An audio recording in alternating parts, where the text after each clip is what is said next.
নমস্কার বন্ধুরা, কেমন আছেন সবাই? নিশ্চয়ই ভালো আছেন। আজকে আপনাদের জন্য নিয়ে এসেছি আশুতোষ মুখোপাধ্যায়ের আরও একজন।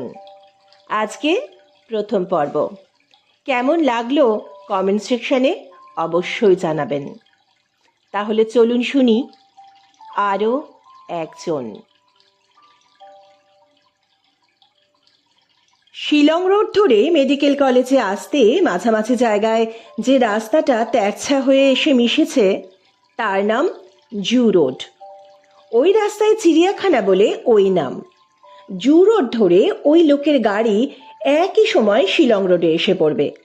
কোনো একটা গাড়ি নয়, রকমারি মডেলের রকমারি গাড়ি। কখনো ঝকঝকে নতুন, কখনো এমন পুরনো আর বেখাপ্পা যে চোখও টানবে, কৌতূহলও হবে। কোনোটা হয়তো 6জন আরামে বসার মতো বিশাল, কোনোটা বা 2জন কুলোয় না এত ছোট। শর্মিলা বরকাকুতির ক্রিম রঙের চকচকে ফিয়াট গাড়িটার স্পিড আঁচ করে হয় আগে আগে যাবে, নয়তো খানিক পিছনে আসবে। গাড়ি চালানোর পাকা হাত লোকটার অস্বীকার করতে পারবে না।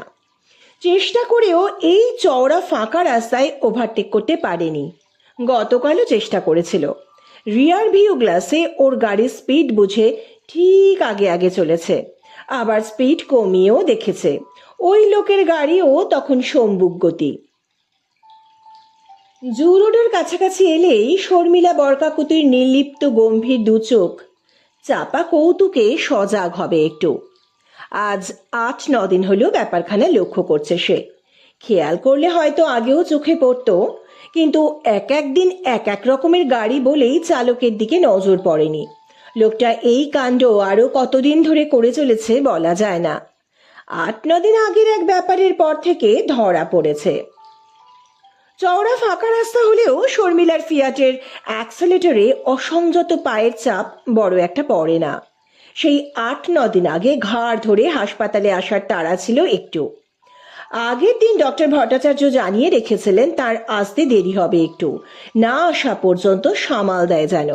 আর সেই দিনই বাড়িতে 2 দিদির ঝগড়ার মধ্যস্থতা করতে গিয়ে বেরুতে দেরি, তাই স্পিডের কাঁটা 70-এর দাগ ছুঁয়েছিল। অবশ্য এই রাস্তায় 70 কিলোমিটার এমন কিছু স্পিড নয়। ওই মোড়টার মুখে বিভ্রাট। বিপত্তি কিছু ঘটেনি, ঘটতে পারত। জু রোড ধরে সেকেলে একটা ফোর্ড গাড়ি বেশ চড়েই আসছে লক্ষ্য করেছিল, কিন্তু শর্মিলা যাচ্ছে মেন রোড ধরে, তাই বাঁক নেবার আগে দরকার হলে ওই গাড়ির স্পিড স্লো হবে ধরেই নিয়েছিল। কিন্তু তা হলো না। ফলে ওই সংযোগে দুজনেরই জোর ব্রেক কষতে হলো। শর্মিলার ছোট গাড়ি লাগলে ছাতু হবার কথা, বাঁক নিয়ে ফোর্ডটা দাঁড়িয়ে গেল। আড়াআড়ি শর্মিলার ফিয়েটো। সামনে পিছনে ডাক্তারের গাড়ির লাল ক্রস মারা আছে। ভব্যতা থাকলে তাই দেখেও লোকটা স্পিড চেক করে ওকে যেতে দেওয়া উচিত ছিল। তার উপর মেইন রোডের প্রায়োরিটি তো আছেই। ক্রুদ্ধ মুখে গলা বাড়িয়ে শর্মিলা বরকাকুতি বলে উঠেছিল, আর ইউ ব্লাইন্ড? দুহাত জুড়ে লোকটা সবিনয়ে জবাব দিয়েছিল, অলমোস্ট ম্যাডাম। শর্মিলার আরক্ত চোখ। লোকটার গায়ে ঝকমকে লাল টেরিকটের শার্ট, পরনে কি দেখা যাচ্ছে না। মাথায় তেল না পড়া শুকনো ঝাঁকড়া চুল, বছর 30-31 হবে বয়স, হাসি ছোঁয়া মিষ্টি মুখ। শর্মিলার মনে হয়েছে এরকম একখানা মুখ আগেও যেন দেখেছে।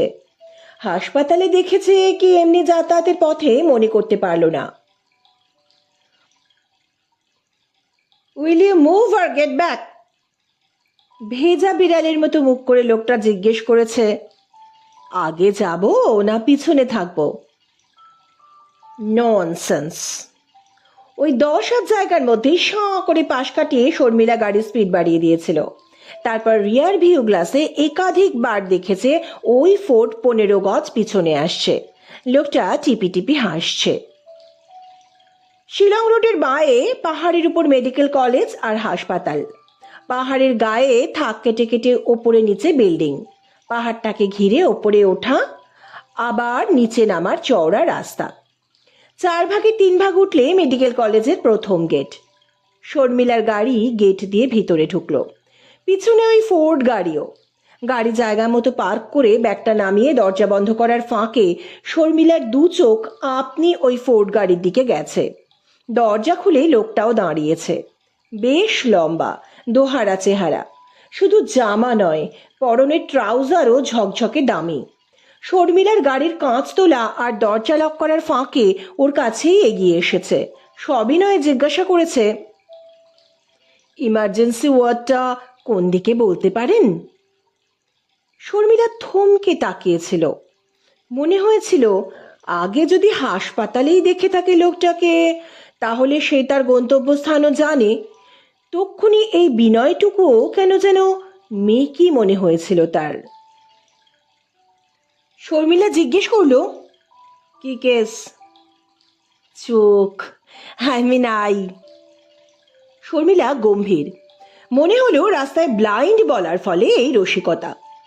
জবাব দিল, হার্টের উপরে আর ইএনটির পাশে।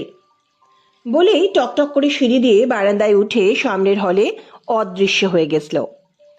তারপর দিন থেকে এই কাণ্ড। এক দিন এক একটা গাড়ি আর এই জু রোডের মুখে যোগাযোগ। 5-10 মিনিট এদিক ওদিক করেও দেখেছে। রকমারি গাড়ির ওই চালকের সঙ্গে ঘড়ির হিসেব মিলবেই, হয় যাবে আগে নয়তো পিছনে আসবে। না, মেডিকেল কলেজে গেট দিয়ে ভিতরে আর ঢোকেনি। ওর গাড়ি চোখের আড়াল না হওয়া পর্যন্ত ফটকের উল্টো দিকে গাড়ি থামিয়ে অপেক্ষা করেছে। 2-3 দিন এরকম হতেই ব্যাপার বুঝেছে শর্মিলা বরকাকুতি। একদিন এক রকমের গাড়ি চেপে আসাটাই যা নতুন, নইলে আর যা সবটাই তার চেনা আর জানা। 18 থেকে এই 26 বছর বয়স পর্যন্ত কম দেখেনি বা দেখছে না। মেডিকেল কলেজে পড়ার সময় থেকে ছাত্র আর ছোকরা ডাক্তারদের অনেক ছোঁকছোকানি দেখেছে।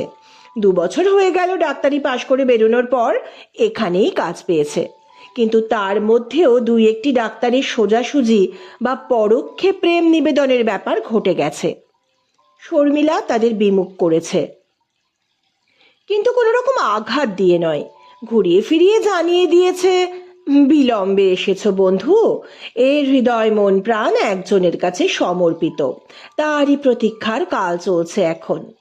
কিন্তু সেই ভাগ্যবানটিকে তার হদিশ এখনো মেলেনি। কে যে শর্মিলা সেটা নিজেও জানে না, কিন্তু স্তাবক কুলকে গণ্ডির বাইরে রাখতে হলে এই সব থেকে সহজ উপায়। মেডিকেল কলেজের 3rd ইয়ার থেকেই ও এই রাস্তা ধরে অনেককে বাতিল করেছে। বয়স এখন 26। দোসরের চিন্তা এক সময় মাথায় আসে না এমন নয়, মা বেঁচে থাকলে বাবাকে কবেই অস্থির করে তুলতো। মা আরো 7-8 বছর আগে গত হয়েছে। 2 দিদি পালা করে বাবাকে তাগিদ দেয়। বাবা প্রমথেশ বরকাকুতি ব্যস্ত আর মেজাজি মানুষ। এই গৌহাটিতেই টি ওয়্যার হাউসের মালিক। ভালো চা বাগানের শেয়ারও আছে। অঢেল কাঁচা টাকার জোরে কোনো সমস্যাই বড় করে দেখেন না ভদ্রলোক। মেয়েরা অল্প স্বল্প তাগিদ দিলে ব্যস্ত হন, বেশি বললে বিরক্ত। তার আবার হাই ব্লাড প্রেশার, ছোট মেয়ে চোখের মণি। শরীরের ভাবনা চিন্তা তার হাতে ছেড়ে দিয়ে নিশ্চিন্ত। নিয়মিত ব্লাড প্রেশার চেক করা, শরীর বুঝে ডায়েট ঠিক করা, মাঝে মাঝেই ইসিজি করা, সব তার দায়িত্ব। ফলে এই মেয়ের চোখের আড়াল হবার কথা ভাবতেও বুকে বাজে। তবু ভাবতে হয়, 2-1টা ভালো ছেলে নাগালের মধ্যেই আছে। বন্ধু ভূপেন দেব শর্মা তার মতোই মস্ত টি ওয়্যার হাউসের মালিক। 1 বছর আগে তার ছেলেটা বিলেত থেকে ব্যারিস্টার হয়ে ফিরেছে। ঝকঝকে ছেলে, গৌহাটির হাইকোর্টে প্র্যাকটিস করছে। পয়সার কেমন হচ্ছে না হচ্ছে কারো মাথা ব্যথার কোনো কারণ নেই। অঢেল পয়সাওয়ালা বাপের একমাত্র ছেলে। ভদ্রলোক নিজেই ঘুরিয়ে ফিরিয়ে তার ছেলের সঙ্গে শর্মিলার বিয়ের প্রস্তাবের আভাস দিয়ে রেখেছেন।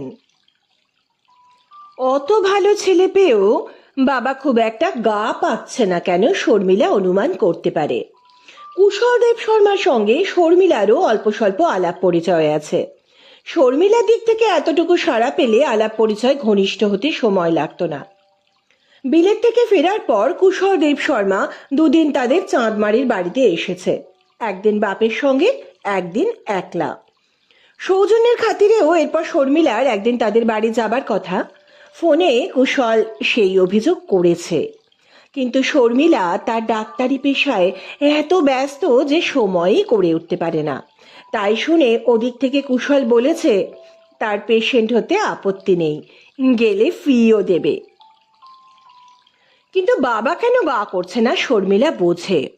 বড় দুটি ভগ্নিপতির মতো বাপের ব্যারিস্টার ছেলেকে ঘর জামাই করে রাখা যাবে না। শর্মিলার মা ছিলেন গোঁড়া মানুষ, তেমনই রক্ষণশীল গোঁড়া ঘর থেকে বড় দুই জামাই বাছাই করে এনেছেন। মায়ের মতো না হলেও কুলমানের কদর বাবার কাছেও কম নয়। 16 না পেরুতে বড় দুই মেয়ের বিয়ে সারা। এক জামাইয়ের পদবি বর পূজারী, অন্যজনের বর ঠাকুর। যার যার বরের কুলমান নিয়ে দিদিদেরও গর্ব। আর অবস্থাপন্ন শ্বশুরের ঘর জামাই হয়ে থাকাটা এই দেশে নতুন কিছু নয়। খাসিয়াদের মধ্যে তো জামাইকে এসে মেয়ের ঘরই করতে হয়, তা যত লেখাপড়াই শিখুক বা যত বিত্তবানই হোক।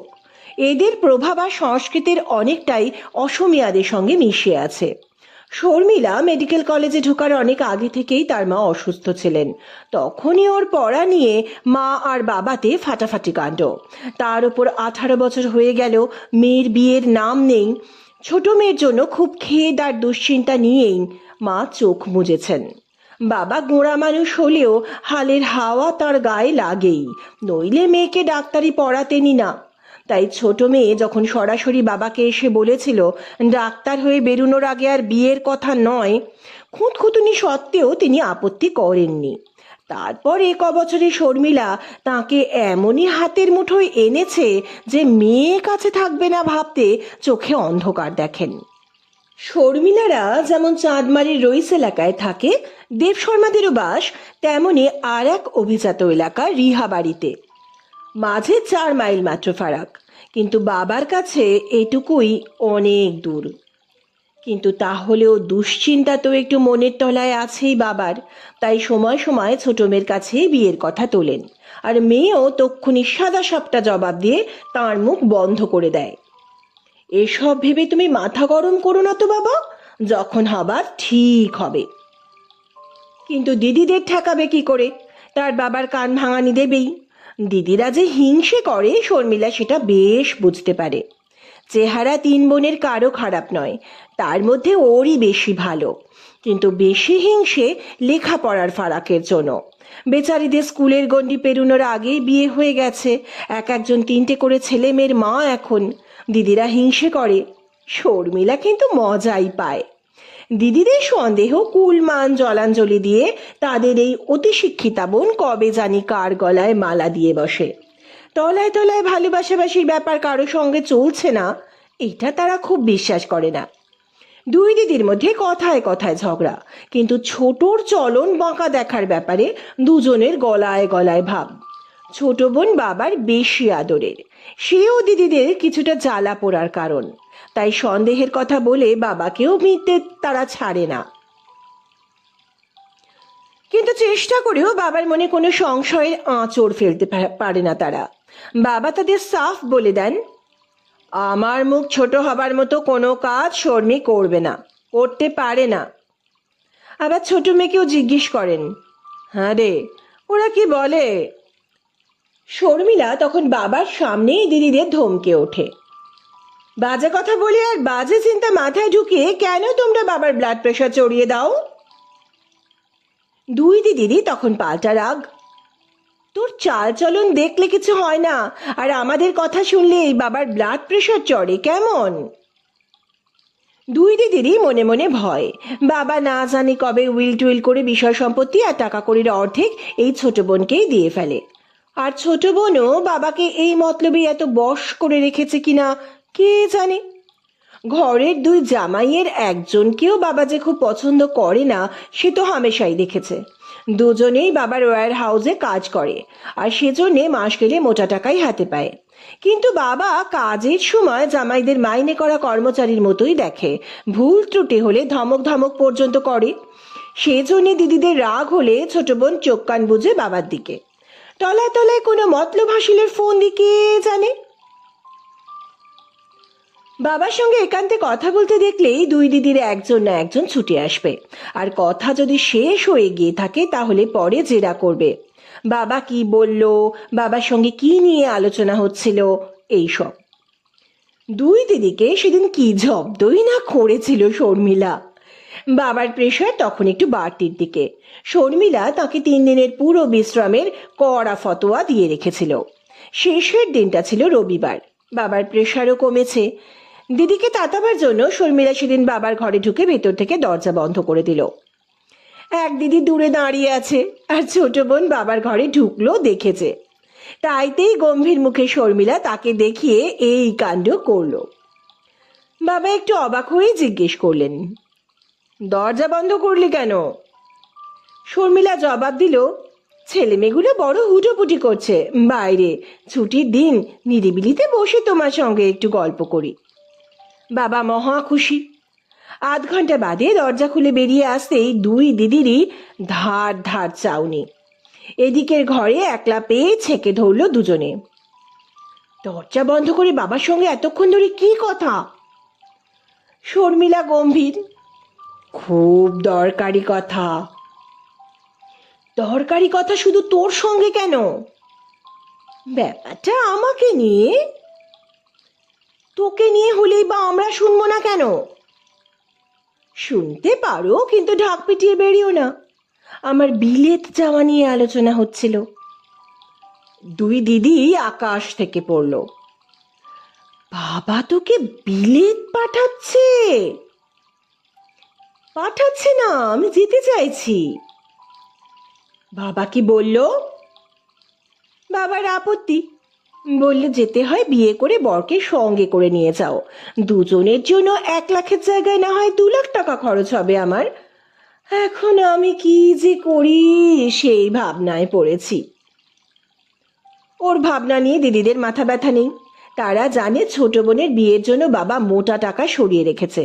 তার উপর আরো 2 লক্ষ টাকা খরচ করে বাবা বরকে শুদ্ধ সঙ্গে দিয়ে ছোট মেয়েকে বিলেত পাঠাবে, এ তারা সহ্য করে কি করে? ফাঁক বুঝে দুজনেই একসময় বাবার কাছে গিয়ে হাজির। কিন্তু মেয়েরা কি যে বলতে চায় ভদ্রলোকে সেটা বুঝতেই সময় লাগলো খানিক। বোঝার পর ধমকে তাড়ালেন দুজনকে।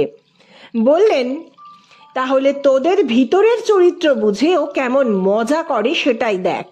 ওর বুদ্ধির ধার দিয়েও তোরা কেউ যাস না। এরকম জব্দ হবার ফলে দুই বোন আবার ছোটর উপর রেগে আগুন। কিন্তু শর্মিলার কোনো ভ্রুক্ষেপ নেই। ওই ফুটন্ত মেজাজের দিদিদেরই জাপটে সাপটে ধরে হেসে সারা। বড় বোন উর্মিলা ওর থেকে 7 বছরের বড়, আর মেজ বোন প্রমিলা 4 বছরের। ছোট বোনের চালচলনের দিকে কড়া নজর রাখাটা তারা কর্তব্য ভাবে। ঘরে মা নেই, ওদের দায়িত্ব অনেক। তাই বাড়িতে শর্মিলার কাছে পুরুষ মানুষ কেউ এলে দুজনেরই খরদৃষ্টি। বাড়িতে শর্মিলার একটা চেম্বার করে বসার ইচ্ছে, কিন্তু দুই বোনের আপত্তিতে সেটা হয়ে ওঠেনি। হাসপাতালে চাকরি করছে এই ঢের, আর দরকারটা কি? তাদের ধারণা বাড়িতে চেম্বার বসালে বোনের কাছে রোগিণীর থেকে রোগীর ভিড় বেশি হবে। এই ব্যাপারে দিদিদের রাগাবার জন্য ভুলটা শর্মিলাই করেছিল। পুরোপুরি ডাক্তার হবার আগেই দিদিদের কাছে রসিয়ে গল্প করেছিল, ছেলে রোগীগুলোই অস্থির করে মারলে ওকে, কাঙালের মতো সকলেই চায় ওকে দিয়ে চিকিৎসা করাতে। আর আশ্চর্য কাণ্ড, ওকে সাথে নিলেই ছেলেগুলোর অসুখ অর্ধেক ভালো হয়ে যায়। ঠাট্টা জেনেও দিদিরা সন্দেহ ছেঁটে দিতে পারে না, তাই সুযোগ পেলে শর্মিলারও মজা করার ঝোঁক। দিন কতক আগের এক ছুটির দিনে ডক্টর ভট্টাচার্য এসেছিলেন বাড়িতে। কোনো কালে বাঙালি ছিলেন তিনি। 3 পুরুষ ধরে আসাম থেকে অসমিয়া হয়ে গেছেন। বছর 36-37 হবে ভদ্রলোকের বয়স। শর্মিলা তাকে বসিয়ে আদর আপ্যায়ন করেছে, চা জল খাবার পাঠাতে বলেছে দিদিদের, আর তারপরেও অনেকক্ষণ গল্প করে কাটিয়েছে। চলে যাবার সঙ্গে সঙ্গে দিদি আর মেজদি এসে হুমড়ি খেয়ে পড়েছে। এই ভদ্রলোক কে রে? আক্রান্ত হয়ে শর্মিলা যেন শরমে রাঙা, কিন্তু তারাও ছাড়বে না। ভদ্রলোক কে বলিস না কেন? এবার বলল, ভদ্রলোক সে। সে মানে? সে মানে তোমরা জানো না। দুই দিদিরই চোখ গোল। কি নাম? চোখ কান বুঝে প্রথমে যে নাম মনে এলো সেই নামই বলে দিল শর্মিলা। কিন্তু একটু ভুল হয়ে গেল, নামের সঙ্গে পাল্টি ঘরের একটা পদবি বলে ফেলল। অতএব দিদিরা উৎসুক আরো। মেজদি বলল, কিন্তু এর তো বয়স একটু বেশি মনে হলো।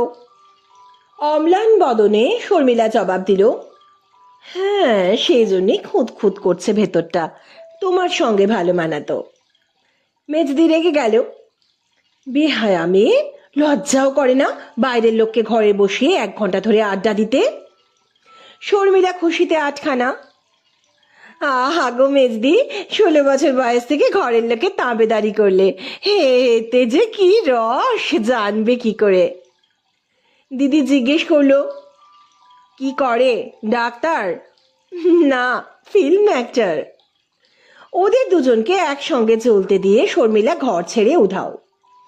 বাইরে হাসপাতাল আর ঘরে বাবা আর এই দুই দিদির সংসার নিয়ে শর্মিলার সময় মন্দ কেটে যাচ্ছিল না। দিদিদের আচরণ যেমনই হোক, তাদের 3-6টি ছেলে মেয়েই ছোট মাসি অন্তঃপ্রাণ। ছোট মাসি তাদের আদর্শ। ওদের সামনে ছোট মাসিকে কিছু বলে মায়েরা পার পায় না। ছোট মাসির হয়ে কোমর বেঁধে লড়াই করতে আসবে তারা।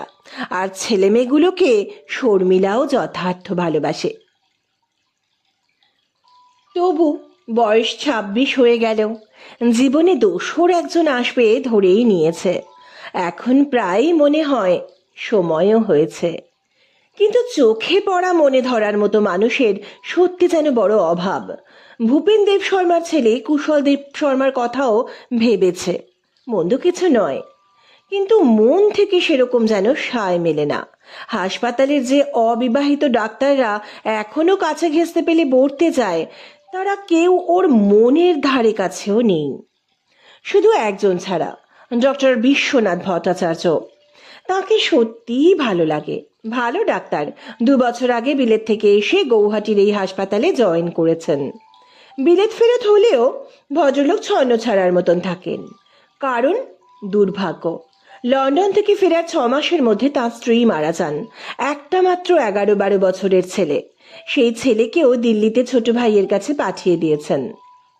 তাকে ভালো লাগে, ভদ্রলোকও ওকে পছন্দ করেন, তাও বোঝা যায়। কিন্তু জীবনের দোসর হিসেবে তা বলে তাঁকেও ভাবা যায় না। ভদ্রলোক কখনো কোনো দুর্বল মুহূর্তে প্রস্তাব করে বসেন যদি কি হবে, ভাবতে গেলেও ত্রাস শর্মিলার। নিজেই আবার দুশ্চিন্তা ঝেড়ে ফেলে।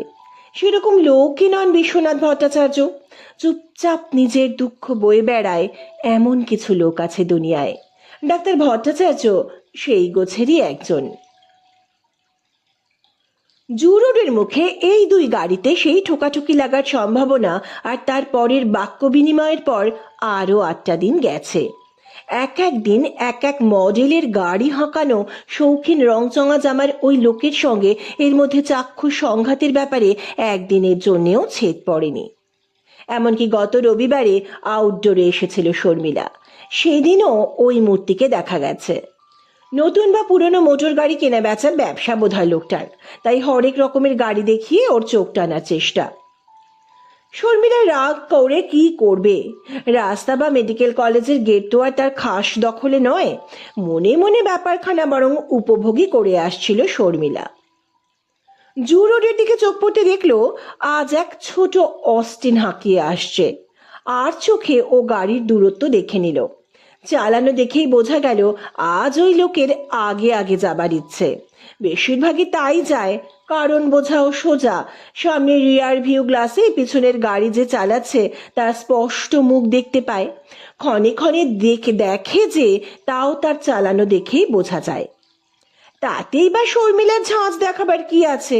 তার গাড়ি চালানোয় ব্যাঘাত ঘটলেও এর ফয়সালা করতে পারত। কিন্তু নিপুণ হাতেই গাড়ি চালায় লোকটা। ওর স্পিড বাড়লে তারও বাড়ে, কমলে কমে, ফারাক মোটামুটি সমান।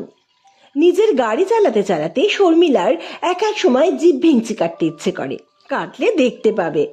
কিন্তু হাসপাতালে রওনা হলে শর্মিলা বরকাকুতি একজন ব্যক্তিত্ব সম্পন্ন ডাক্তার, এই প্রশ্রয় সে দিতে পারে না। তাই কৌতুক চেপে গম্ভীর মুখেই নিজের গাড়ি চালায়।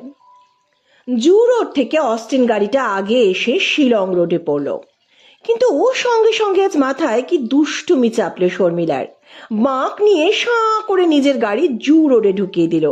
অনেকটা ঘুরপথে যেতে হবে। ঘাড় ঘুরিয়ে শিলং রোডের ওই গাড়ির দিকে তাকালো।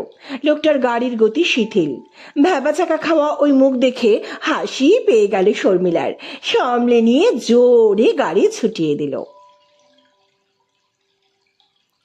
পরদিন আগে আগে ওই লোকের শেভরলে গাড়ি চলেছে, পিছনে শর্মিলার গাড়ি। কালকের আচরণের দরুন রিয়ার ভিউ গ্লাসে ওই লোকের আজ দেখার ঘটা বেড়েছে, সেটা তার চালানো থেকে অনুমান করা যাচ্ছে। স্পিড ঠিক থাকলেও সোজা লাইনে তার ঢাউস গাড়ি চলছে না। মেডিকেল কলেজে সেই পাহাড়ের আধ মাইল দূরে আচমকা এক সত্যিকারের সংঘাত আর বিপত্তি। সামনের এক ক্রসিংয়ে বাঁক ঘুরে আসছিল ট্রাক, কিন্তু শেভরলে গাড়ির ওই লোক তখন রিয়ার ভিউ গ্লাসে পিছনের গাড়ির রমণী পর্যবেক্ষণে এত তন্ময় যে ওই ট্রাকের সঙ্গে হেড অন কলিশন। বাঁক ঘোরার দরুন ট্রাকটার স্পিডও বেশি ছিল না, তাহলেও মারাত্মক কিছু না ঘটাই আশ্চর্য। গাড়িটা শেভরলে না হয়ে অন্য কোনো ঠুনকো গাড়ি হলে মৃত্যু ঠেকানো যেত না বোধ হয়। সত্রাসে দুর্ঘটনার সামনে গাড়ি থামিয়ে শর্মিলা ছুটে এলো। লোকটা অজ্ঞান, রক্তাক্ত, কপাল কেটেছে, মাথা ফেটেছে, বুকেও লেগেছে।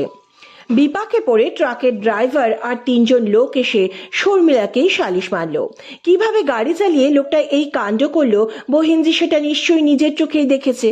লোকটা নিশ্চয়ই বেহেড মাতাল হয়ে গাড়ি চালাচ্ছিল, নইলে এত বড় রাস্তায় এরকম হয় কি করে? কিন্তু ডাক্তার শর্মিলা বরকাকুতির এসব শোনার সময় নেই। ওদেরই সাহায্যে লোকটাকে তার গাড়ি থেকে নামিয়ে নিজের গাড়ির পিছনে শুইয়ে দিল। ট্রাকের ড্রাইভারও তার সঙ্গে পিছনে থাকলো। সে বেচারা প্রাণের দায়ে এলো। হাসপাতাল থেকে পুলিশের রিপোর্ট যাবে, তার নির্দোষিতা প্রমাণের একমাত্র সাক্ষী এই মহিলা। শর্মিলা তাকে আশ্বস্ত করেছে তার কোনো দোষ নেই। ট্রাক ড্রাইভারের বদ্ধ বিশ্বাস লোকটা এই সকালেই মদ খেয়ে গাড়ি চালাচ্ছিল। হাসপাতালের ইমার্জেন্সি ওয়ার্ডে আনা হলো লোকটাকে, সেখান থেকে অপারেশন টেবিলে। তখনও অজ্ঞান। শর্মিলা বরকাকুতি নিজের গাড়িতে পেশেন্ট তুলে এনেছে, তাই আরও ডাক্তার আর সার্জনও হাজির। তারা পরীক্ষা করছে। শর্মিলা বাইরে দাঁড়িয়ে, তার বুকের তলায় কাঁপুনি। রক্তাক্ত আহত মানুষটার সুশ্রী মুখখানা বড় করুণ দেখাচ্ছিল। থেকে থেকে কেবলই মনে হচ্ছে গতকাল ও ওই কাণ্ডটা না করলে লোকটা আজ এত বেহিসেবি হয়ে রিয়ার ভিউ গ্লাস দিয়ে ওকে এভাবে দেখতে চেষ্টা করতো না। ঘন্টা 2 বাদে বড় সার্জন জানালো আঘাত তত গুরুতর নয়। গাড়ির কাঁচে কপাল আর মাথা বেশি কেটেছে, বুকের হাড়ও ভাঙেনি, তবে বেশ জোরেই লেগেছে। অন্য জায়গায় কেটেছে, সেপটিক না হয় লক্ষ্য রাখা দরকার। জ্ঞান ফিরে আসার আগেই আবার ইঞ্জেকশন দিয়ে ঘুম পাড়িয়ে রাখতে হবে। আপাতত ইমার্জেন্সিতে রাখা হলো তাকে, কারণ অনেক রক্ত গেছে, রক্ত দেবার দরকার হতে পারে। তাছাড়া অজ্ঞান অবস্থাতেই অ্যানাস্থেশিয়া দেওয়া হয়েছে। কপালের থেকেও মাথার ক্ষত বেশি, 5-6টা স্টিচ পড়েছে। ফের ব্লিডিং হয় কিনা নজর রাখা দরকার। সব ব্যবস্থা করে শর্মিলা বেলা 12টার মধ্যেই হাসপাতাল থেকে বেরিয়ে পড়ল। আউটডোরের দিক মারালোই না। মাথাটা এখনো ছিমছিম করছে। লোকটার নাম পর্যন্ত জানে না যে খোঁজ করে তার বাড়িতে একটা খবর দেবে। ফেরার সময় দেখলো মুক্তব্রণ শেভরলে গাড়িটা রাস্তার একপাশে সরিয়ে রাখা হয়েছে। ট্রাকের লোকগুলোই ঠেলে সরিয়েছে হয়তো। বিকেল 5টা নাগাদ আবার হাসপাতালে না এসে পারল না। আগে ভেবেছিল টেলিফোনে খবর নেবে, শেষে চলেই এলো। হেড নার্স এগিয়ে এসে জানান দিল তার রোগী খুব ভালো আছে, কথাবার্তা কইছে। এর মধ্যে 2-3 বার খবর নিয়েছে ডাক্তার মিস বরকাকুতি বিকেলে আসেন কিনা বা আজ আসবেন কিনা। আর ধন্যবাদ জানানোর জন্য উঠে তাকে একটা টেলিফোন করতে চেয়েছিল। হেড নার্স বলেছে আপাতত তার বিছানায় উঠে বসারও হুকুম নেই। শর্মিলা গম্ভীর, ভিতরে ভিতরে রাগই হচ্ছে। মরতে বসেছিল, তাও শিক্ষা হয়নি। যেভাবেই হোক ওর নামও জেনে রেখেছে। দূরে দূরে বেড, কোণের বেডে ওই লোক। ভিতরে ঢুকে শর্মিলা গম্ভীর মুখে সেদিকে এগুলো। সমস্ত মাথা আর কপাল জুড়ে ব্যান্ডেজ, বুকেও। নার্স তার মুখে থার্মোমিটার গুঁজে দিয়ে অপেক্ষা করছেন। সেই অবস্থায় ওকে দেখা মাত্র 2 চোখে আর মুখে আনন্দের ঢেউ। সেটা এত স্পষ্ট যেন তারই প্রতীক্ষায় উন্মুখ হয়েছিল এতক্ষণ। শরীরে কোনো রকম যন্ত্রণার লেশ মাত্র নেই যেন। সেই অবস্থাতেই দুহাত তুলে ব্যান্ডেজ মোড়া কপালে ছোঁয়ালো, অর্থাৎ নমস্কার করলো। শর্মিলা দেখছে, মাথাও নাড়ল না। নার্স মুখ থেকে থার্মোমিটার টেনে নিয়ে দেখল। শর্মিলা জিজ্ঞাসু চোখে তার দিকে তাকাতে সে অস্ফুট স্বরে বলল, 103.6। শর্মিলা হুকুম করলো, একটা ক্রোসিন গুঁড়িয়ে দাও, ট্যাবলেট গিলতে অসুবিধে হবে। লোকটার দিকে ফিরল, আপাদ মস্তক দেখে নিল একবার। তারপর প্রথমেই যে প্রশ্নটা করলো, পেশেন্টের অবস্থা বিবেচনায় সেটা প্রায় অকরুণ। ইমার্জেন্সি ওয়ার্ডের হদিশ পেলেন? 9 দিন আগে ওকে ফলো করে হাসপাতাল কম্পাউন্ডে ঢুকে প্রথমেই ইমার্জেন্সি ওয়ার্ডের খোঁজ করেছিল লোকটা। ভোলেনি, রোগীও ভোলেনি নিশ্চয়ই। ব্যান্ডেজ বাঁধা মুখে খুশির ঘাটতি নেই। জবাব দিল, আমার অনেকগুলো রোগ আছে শর্মিলা দেবী। লোকটার মুখে নিজের নাম শুনে শর্মিলার 2 ভুরু আপনা থেকে কুঁচকেছে একটু। তার মধ্যে একটা হলো কবিতা পড়া। একজন ফেমাস বাঙালি কবির একটা কবিতার ট্রান্সলেশন পড়েছিলাম। কবিতাটা হলো, একটা ছোট্ট মুরগির সামনের বড় দালানে ঢোকার বড় স্বাদ ছিল। সেখানে না জানি কত খাবার, কত আনন্দ। একদিন সে ঢুকতে পেল একেবারে খাবারের ডিশে খাবার হয়ে। আমার প্রায় সেই দশা। 6 মাস ধরে আপনার সঙ্গে একটু যোগাযোগের বড় স্বাদ ছিল। একেবারে কপাল ভেঙে আপনার রোগী হয়ে ঢুকলাম। ভিতরে ভিতরে শর্মিলার সত্যি অবাক লাগছে একটু। মেয়েদের পিছু নেওয়া পয়সাওয়ালা লোফারের মতো কথাবার্তা নয়। 6 মাস ধরে তার সঙ্গে যোগাযোগের স্বাদ শুনে অবাকও একটু, কিন্তু কোনো রকম কৌতূহল দেখানোর ধার দিয়েও গেল না শর্মিলা। নির্লিপ্ত মুখে জিজ্ঞেস করলো, কি নাম? মোহন, মোহন হাজারিকা। হাজারিকা শুনে শর্মিলার চোখে কৌতুকের ছায়া নামলো একটু। কৌতুকের কারণ এরকম চিন্তা মাথায় আসার কোনো রকম হেতু ধরা ছোঁয়ার মধ্যেও নেই। লোকটার 6 মাস যাবৎ তার সঙ্গে যোগাযোগের ইচ্ছে। সেই ইচ্ছে যদি কোনো রকম অন্তরঙ্গতার দিকে এগোতে চায়, তো বাবা হাজারিকা শুনেই ঘাড় ধাক্কা দিয়ে বাড়ির বাইরে বার করবে। এরকম উদ্ভট চিন্তা মাথায় এলো বলে নিজের ওপরেই বিরক্ত আবার। রোগের সামনে টাঙানো চার্টটা দেখে নিল। যে আঘাত পেয়েছে জ্বর হতেই পারে। আরো 17 রকমের উপসর্গ দেখা দেওয়াও বিচিত্র কিছু ছিল না। কিন্তু লোকটাকে দেখে, তার মুখের হাসি দেখে আর কথা শুনে মনে হয় বেশ আরামের শয্যায় শুয়ে আছে। মোহন হাজারিকা পাশে চেয়ারটা দেখিয়ে সাগ্রহে বলল, বসুন। শর্মিলা তেমনই নিষ্পৃহ। বসতে হবে? লোকটা একেবারে 2 হাত জোর করে অনুনয় সুরে বলল, একটু বসুন।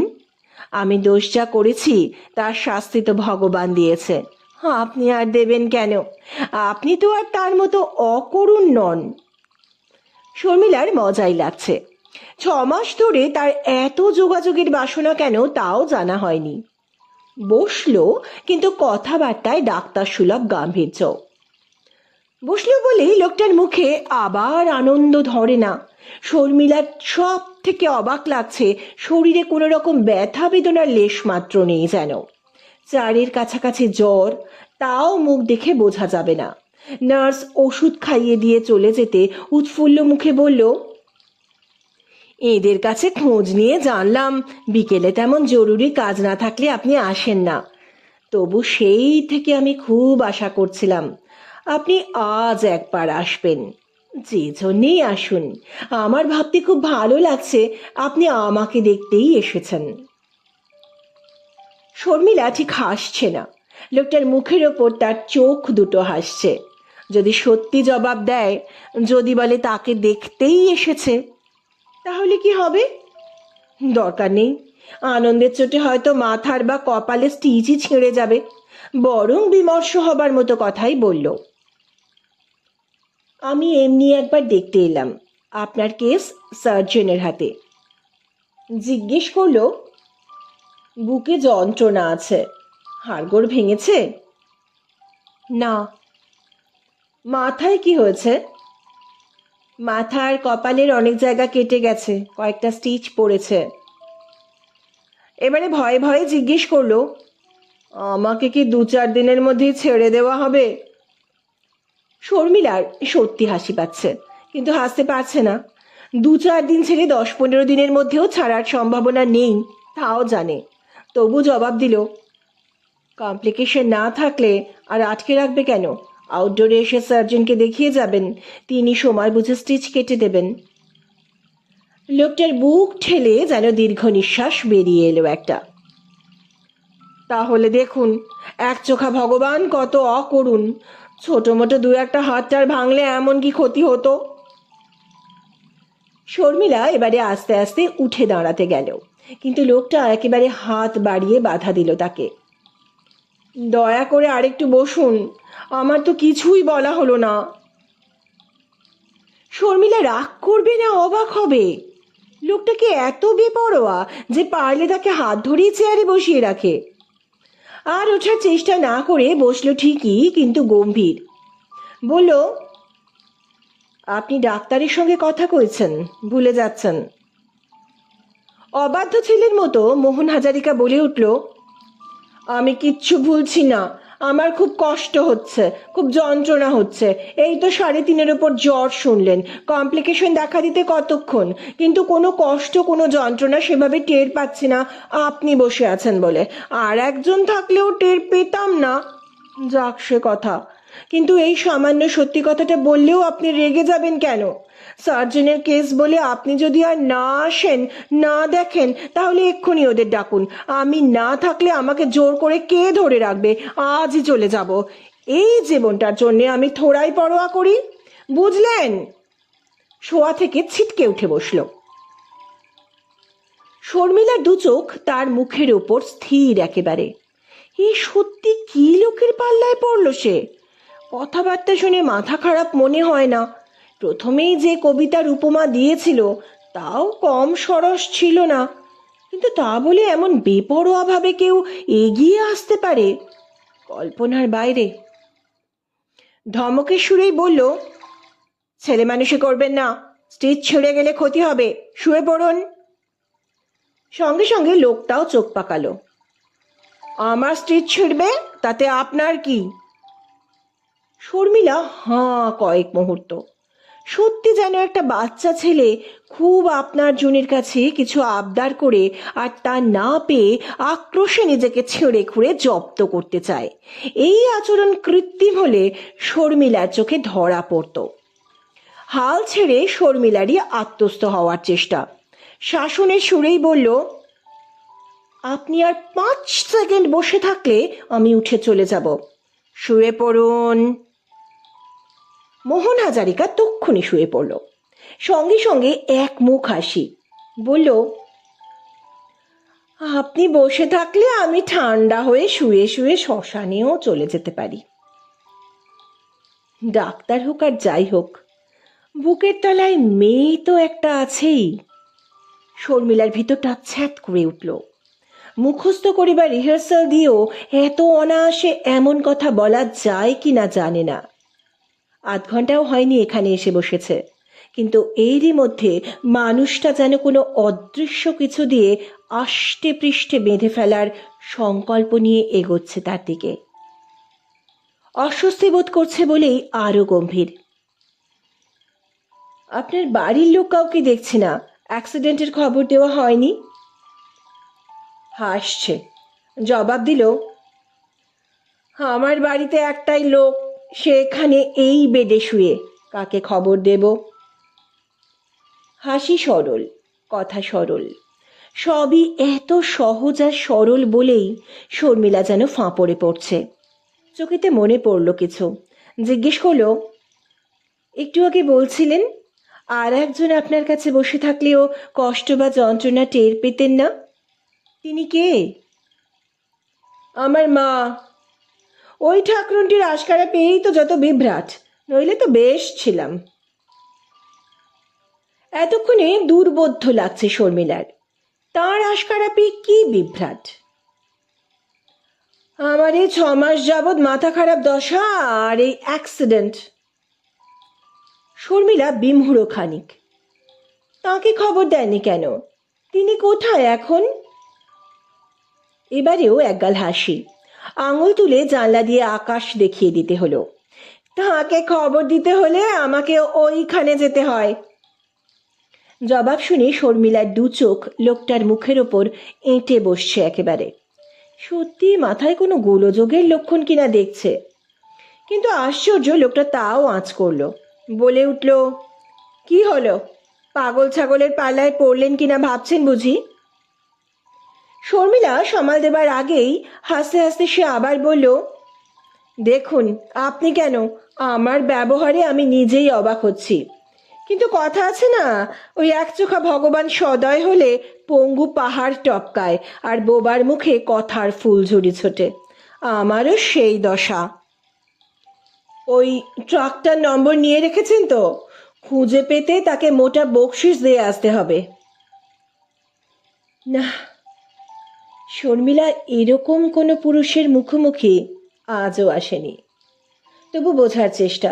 জিজ্ঞেস করল, আপনার মা কোথা থেকে কিভাবে আপনাকে আশকারা দিলেন, আর সেটা কি? এবার লোকটার দু চোখে সত্যি কি যেন এক অদ্ভুত তৃষ্ণা চেয়ে আছে। জবাবও দিল। বলল, সেটা বলার সময় আজ নয়। বলবো, বলতে তো হবেই। চাউনিরও কি কোনো স্পর্শ আছে? আজ এই ২৬ বছর বয়স পর্যন্ত পুরুষের জোড়া জোড়া চোখ কম তো ওর দিকে ধাওয়া করেনি। কিন্তু এরকম এক অবশ করা অনুভূতির অভিজ্ঞতা শর্মিলার আর তো হয়নি। আজ তাহলে উঠি? সঙ্গে সঙ্গে ব্যাকুল মুখ, এর মধ্যেই উঠবেন? শর্মিলা ঘড়ি দেখল। এরই মধ্যে নয়, অনেকক্ষণ হয়ে গেছে। এরপর এখানকার এরাই অবাক হবে। তখনই বুঝল। কাল কখন আসছেন তাহলে? জবাবটাও যেন সে ওই দুই চোখের আকুতি দিয়েই টেনে বার করলো।